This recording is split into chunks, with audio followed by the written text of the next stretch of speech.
Hey,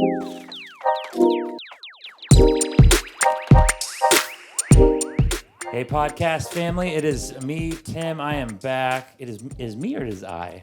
What's the correct grammar? Probably it is I. It is I, Tim. We are back with another episode of the River Valley Podcast Stories Edition. And I got a couple people from my old stomping grounds out in Rogue River. You're probably familiar with Tawny. Tawny, how are you? Good. Awesome. A frequent flyer here on the podcast, whether you want to or not. I ask you all the time. And our guest for this month's version of the Stories podcast is Nancy Jacobsen from the Rogue River campus.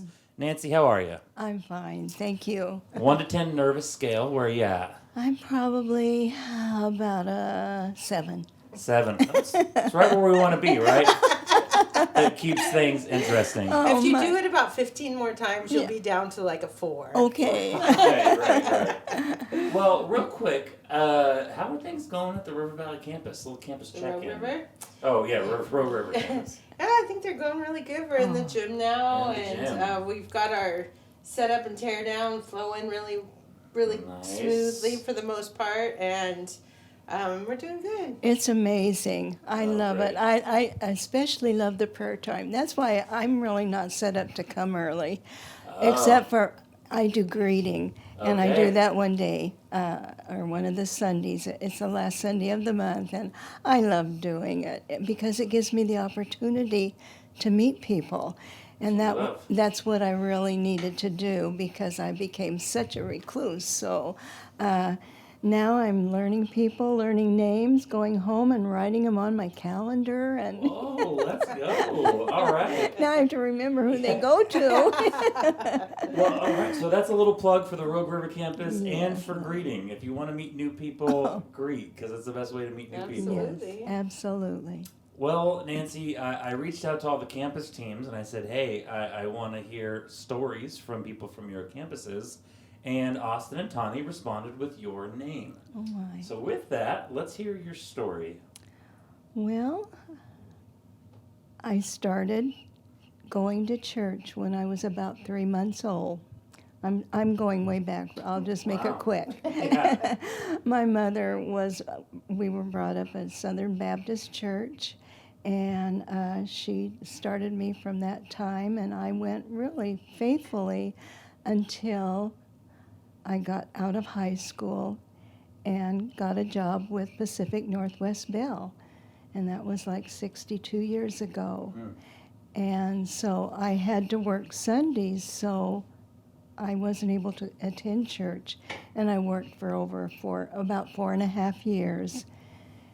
And during that period of time, I married my high school sweetheart, and we moved to Vancouver, Washington, where neither one of us went to church. And I did not go to church until we moved into a little community out of Vancouver, and it was a Church of God, and it was remind me a lot of our church.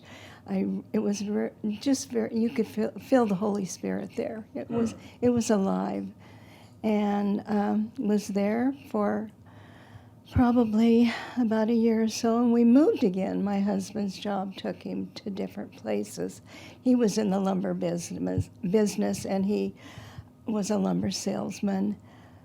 And so at that point, we started having some difficulties. We kind of were going separate ways in our thoughts.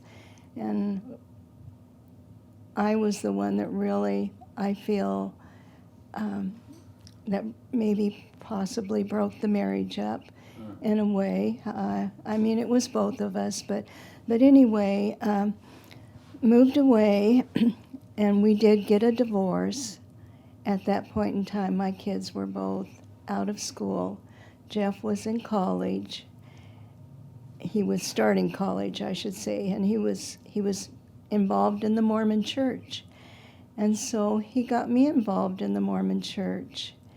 And I started attending, and the sisters, they have missionaries. They have young men, and they also have young women.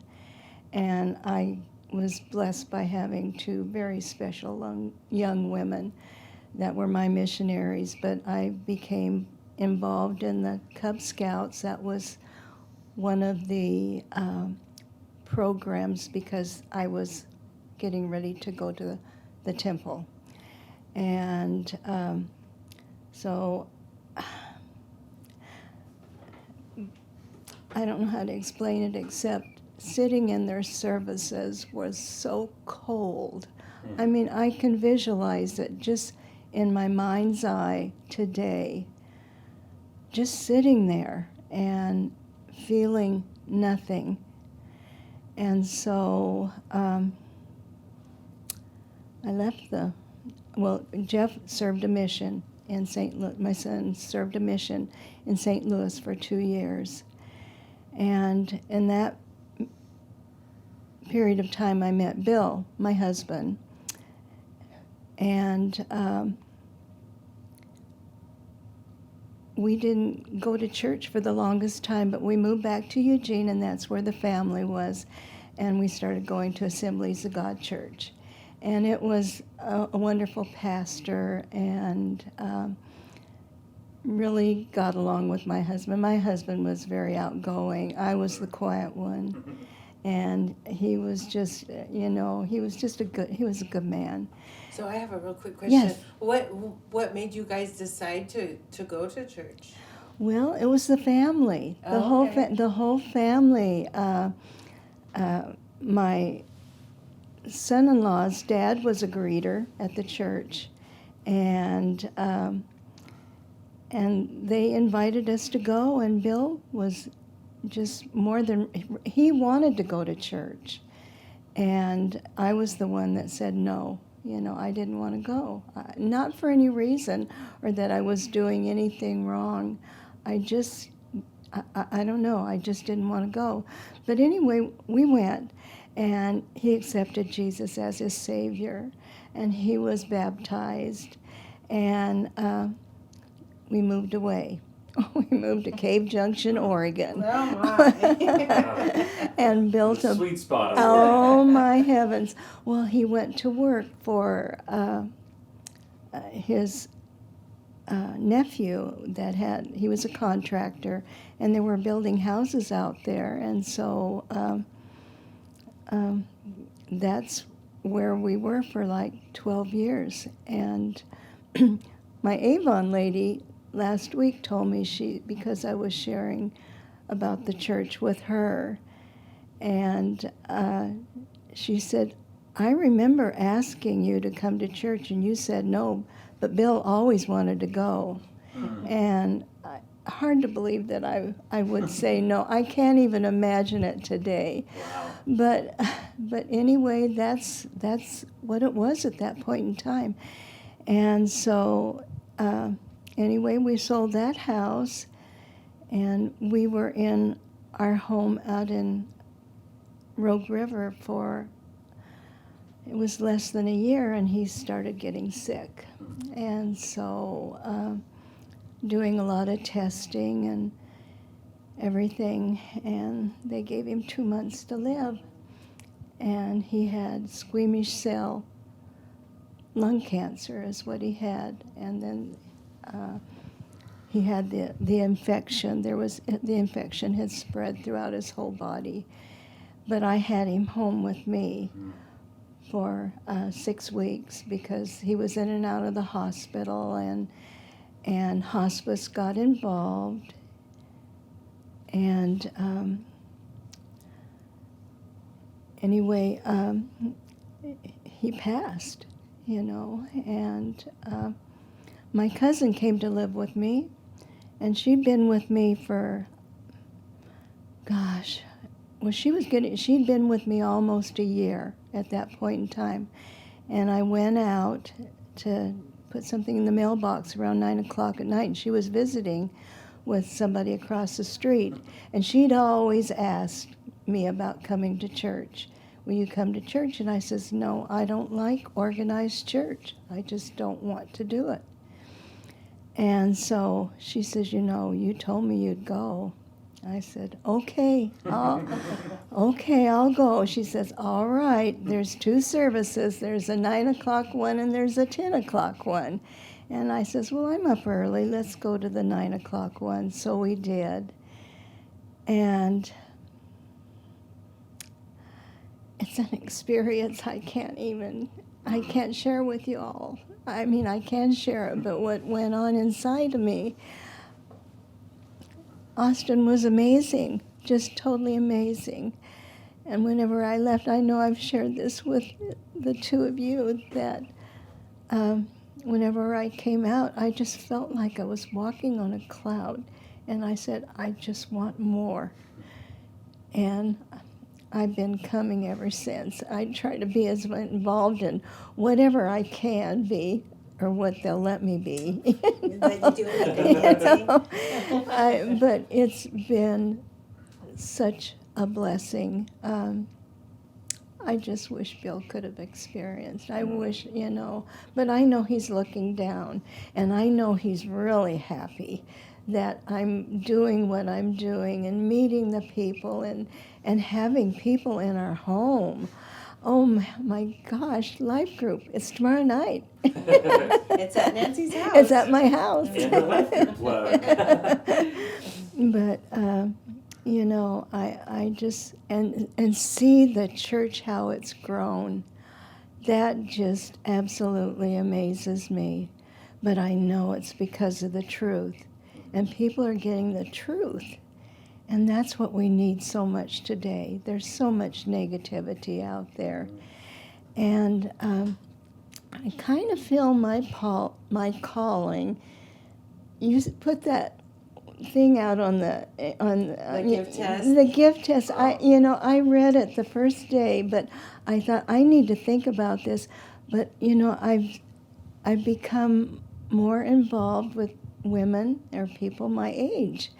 And so I gave out to a card with my name and my telephone number to Rita and Lorraine and Marty. I haven't Marty, but Marty and I talk all the time, and she's just precious.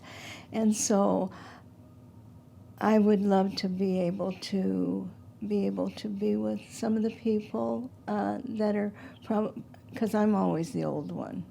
I'm the old one. Even in the old ones, I'm the old one. I sit with Les. Well, young at heart, though. Yeah. Yes.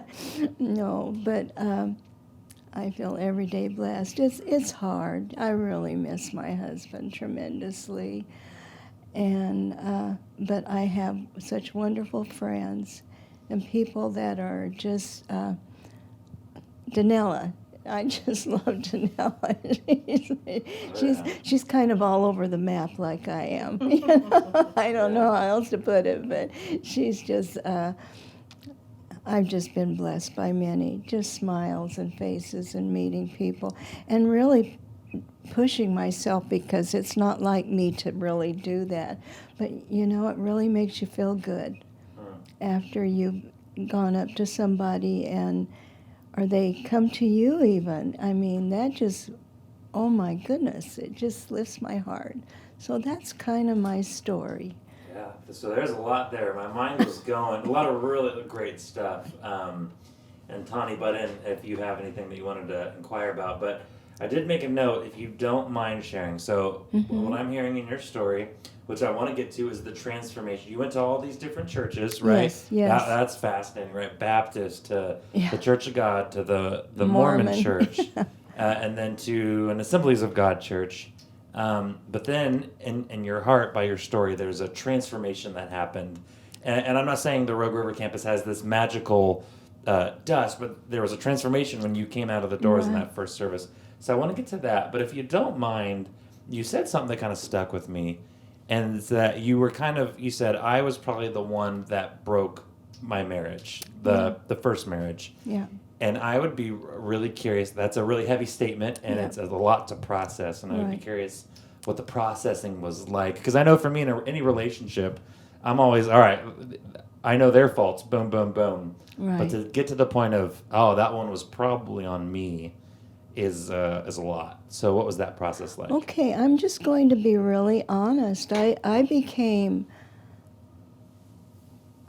cheated on my husband. We just stopped talking, and I would ask him, I'd almost beg him to talk with me, and he just wouldn't talk with me, and he was really distant in a number of ways with the kids, also with Jeff and Lisa.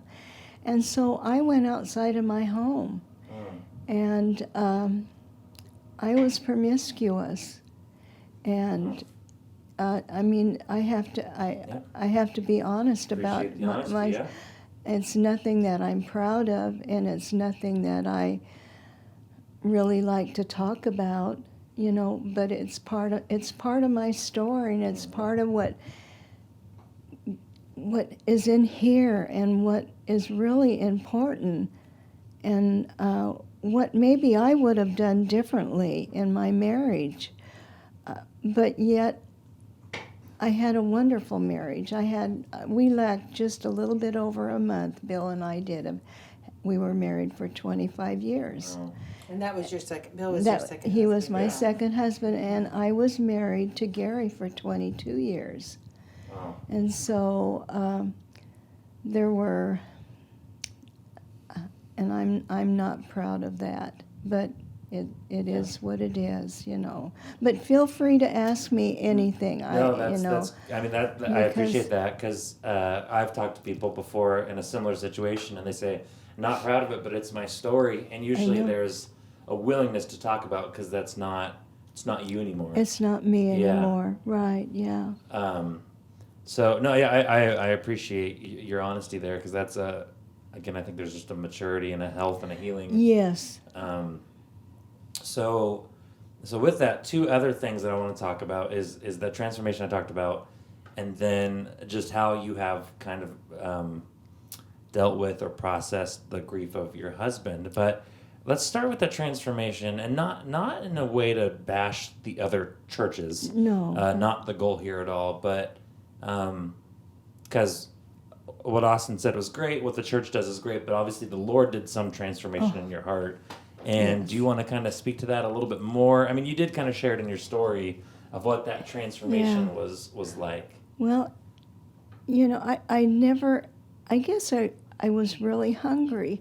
I really needed it. Myself pushing away, and when Paula, she would ask me every once in a while, and she's pretty chubby. In the best way possible, if you're listening. Assertive. I mean, but she kept at me, and it was time. It was really time. And I knew that my cousin was going to be leaving me. She had connected with a fellow that she went to school with, and they ended up getting married and moved to Spokane, Washington. Gosh, I think in being involved in the church now, I've learned how to read my Bible. I do my Bible readings every day. They gave me a surprise birthday party, the life group did. I had not had a birthday party since I was 5 years old. Wow. And it was, they caught me so off guard, because I had Paula, and Paula was over at the house because we were studying that book. that book that we were studying, and I was having such a hard time about it, because I heard one of the fellas say, because he was more in my age group, he was old and uninformed, and that's kind of how I was. I know there's gay people. I understand. I know that, but just all of this, I just didn't know anything about. This is recent. Are you talking about the strange world? Yeah, the strange study. Okay, all right. I think I'm sorry. Austin's the only one that understood the book. All the rest of us were like, what? Oh, What? my gracious. But we got together, the three of us got together every Saturday, usually at my house, and we would read the chapter, we would go over it, but I still was lost, because I thought this just doesn't affect me at all. I just I just thought, what's the purpose of it? But I do see the purpose of it, and I know Austin. He's so brilliant. He's just a smart man. Yes. But anyway, prior to that, I started. Well, I got a new Bible. Paula, my little Paula, not Paula Brooks. not Chucky Parla. Yeah, she gave me a Bible, and it was because I always had a hard time following him whenever he was reading in the service, and so it's his interpretation that I'm The translation. yeah, the translation Yeah. that he has. So it's just wonderful. But I have a devotional that I do every day, and I did that for the whole year, and I'm starting the book over again. And they said, what you'll do is you'll start the book over again. And it's amazing how I feel the growth during that year's time. Every day, just reading that and going back and and asking before I even open the devotional or the Bible, Lord, just give me what I need to hear today. And it's amazing how he hears us. We are so lucky. So I don't know, I'm And I blessed. have to say too, I didn't talk to Austin about this, but I know the reason that Nancy came to mind for me is she's such a good example of somebody just bringing themselves into the church and not being anything other than who she is, and how big a blessing it is to all of us just to have her with us, and also just her courage to jump into things, to jump into life group, even though she felt intimidated, Oh my and gosh. to jump into greeting, even though she was a little anxious. And so she's just such a good example of how everybody matters and everybody's important. And if we just bring who we are and offer who we are, God uses it in such cool ways. Yeah. He does. He really does. And it's amazing how you feel comfortable, and it's not me, it's him. And I, because it's out of character for me, but I just love being there. I can't wait to get there on Sunday Oh, mornings. wow.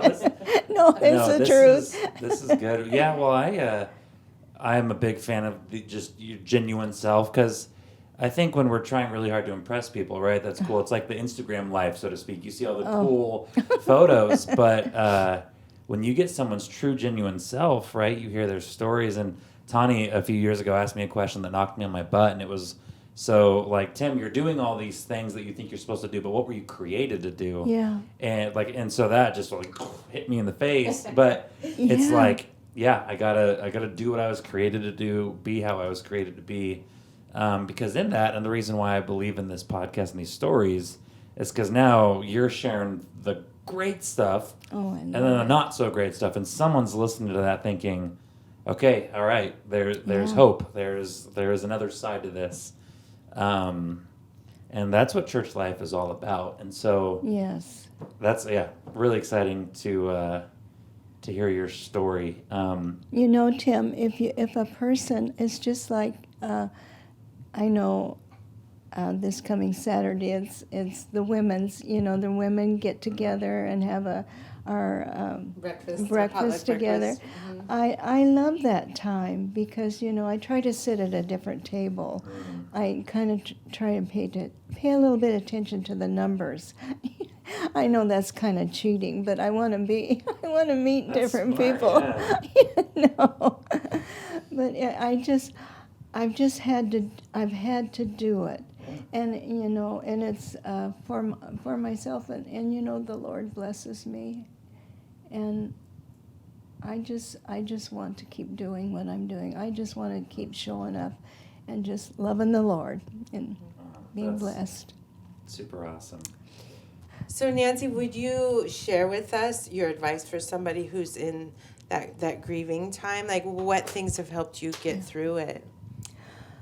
Well, the first month I was completely by myself, and no family, nothing, which I believe I needed, because in the process of having Bill home with me, because I was right by his side whenever he took his last breath, And hospice really had prepared me for the time as he was progressing, and he never complained once.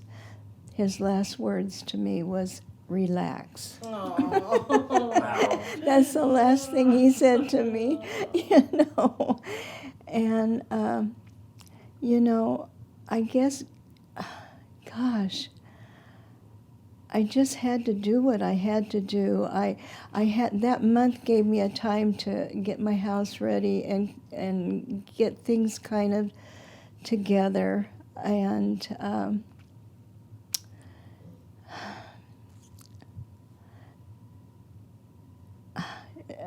boy, I don't know. I just it's hard to really tell a person what to do, or what to expect. Because I even at that, I had my cousin that came to live with me for that year. She had a lot of medical problems. She was on dialysis 2 days a week. Her car transmission went out on her, so I was driving her to her, and they were 3-hour periods, each one of them. So when she came home, she was just wiped out, and she was seeing a cardiologist. I was just so busy. My process was, I was so busy, but it gave me time. But still, I had time with her, because she had lost a family member. And so we were able to share, and doing a lot of praying, but it really helped whenever I decided to go to church. That door, it was just like the door was open. He said, "Come on in." And I just ran in. It's just, I can't express it. I'm sorry. I wish I could share more. So, kind of, and I think you touched on this a little bit, but what has the church, how has the church been there to help you with? Oh, gosh. The church body been there to help you with the grief? Oh, my goodness. Everybody is so nice. And Austin remembered my name. He's amazing, He's very intentional about that. He is. I can't believe it. Because Well, you guys want to know a little secret, and we'll just share it with everybody. Okay. Awesome. And we'll see if Austin watches the podcast or not. Anyway, when we first opened up that campus, he could not remember anybody's names at all. Oh, my. He'd be like, "Tawny, what's their name?" So Tawny was the name. No. That's not true. And I'd be like, "I don't know. I can't remember it either." And then so he's like, "I'm going to start working on this." And he had his mom, if I remember right, he had his mom pray for him that he would start to remember people's names, and he started really working on that, and he's gotten so good at it. He's amazing. Yeah. And, his mom is such a prayer warrior. She is. She's amazing. My mom, if you're listening, pray for me to remember names as well. Yeah, well, I remember when I went to Rogue River, it was during COVID, and I was really awkward about not wanting to upset people and get too close to them or whatever. So I should have had her pray for me for names as well. But it was weird, but good on him. That's the power of prayer. I tell you, she has been so. Dawn has been just amazing. She's just a prayer warrior. She's an intercessor for sure. She really is. I love it, and she's prayed for my sister. I have a gift for her. I don't know her. I've been wondering if I should give it to her. She might think it's kind of dorky, but it's just... Oh, absolutely do it. Well, you're going to have to now. Yeah. Oh, that's right. Is this Yeah, on? we're still recording. Oh, yeah. no. Yeah. The motto for your life seems to be you just got to go through that door. So you're going through the door of I'm gift going. giving. I will. So, All right. Nancy, I kind of have one more question to wrap up our time here, unless Tawny has anything else.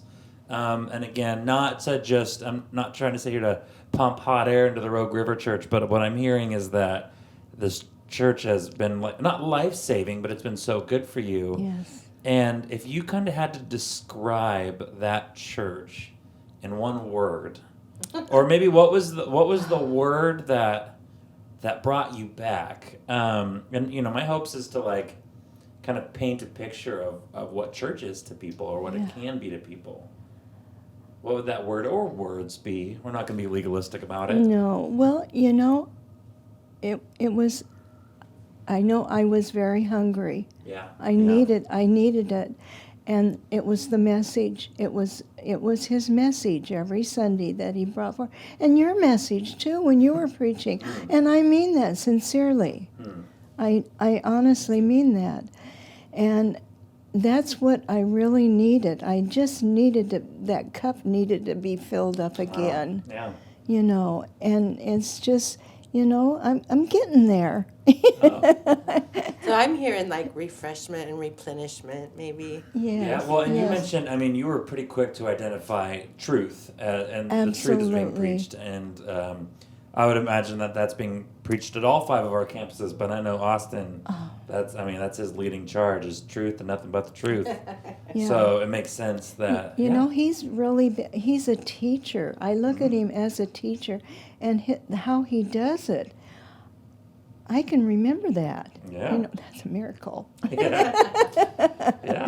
Awesome. No, that's super cool. I obviously love that church, and I just love the church body in general. And it's cool to just hear stories, which is why we're here, of just the church body building each other. Well, I'm glad that you have yours. I need to come out and visit yours. Come out to the valley. I'd love to do that. Do you want to give us a quick little Sunny Valley update? Do you have anything for Sure. everybody? It's All still right. there. No. No, it's been great. I love our church body. Aren't you guys getting a playground soon or something We are, exciting? yeah. So that's Oh. there's a grant that we applied for, getting a playground out there to continue to be in the community for the community. But my joke with Michelle Rutherford out there was, I'd come home every weekend and be like, that was my favorite service yet. It just was so life-giving, and to see the church body out there, and definitely reminds me that tight-knit community of my time at Rogue River, my time at Murphy. I know what's cool, one of my favorite things, and I'd say that about 10 times if I could, is we do church potlucks, and the last potluck we had, maybe 3 people left after the service. Everyone stayed for the potluck, and it was just people wanting to be there, right? And we have one service, and so Right. I really do think that people are, all right, let Tim quit talking so that we can fellowship with each other. The worship's great, the message is all right, but it's the fellowship. Yes. And even just hearing people, I was talking to my life group, was just there was a couple that was there, and I wasn't able to say hi to them, and they're like, neither was I, and I wanted to. So it's that body trying to build up the body. Yeah. And I'm seeing that just in person out there at Sunny Valley. And it's really, I'll come downtown every now and then, and people are like, we're praying for you, and just to watch the church body accept Clara. And Rogue River got to see Clara go from the belly to, carrying her around. And I now know. Sunny Valley gets to see her run around everywhere. Oh, I bet. Yeah, I bet. Yeah, inside, outside. Haven't lost her yet, but so yeah, the update. It's just the church body life out there is just amazing, and That's wonderful. I'm just excited to be a part of it. So, It's a blessing.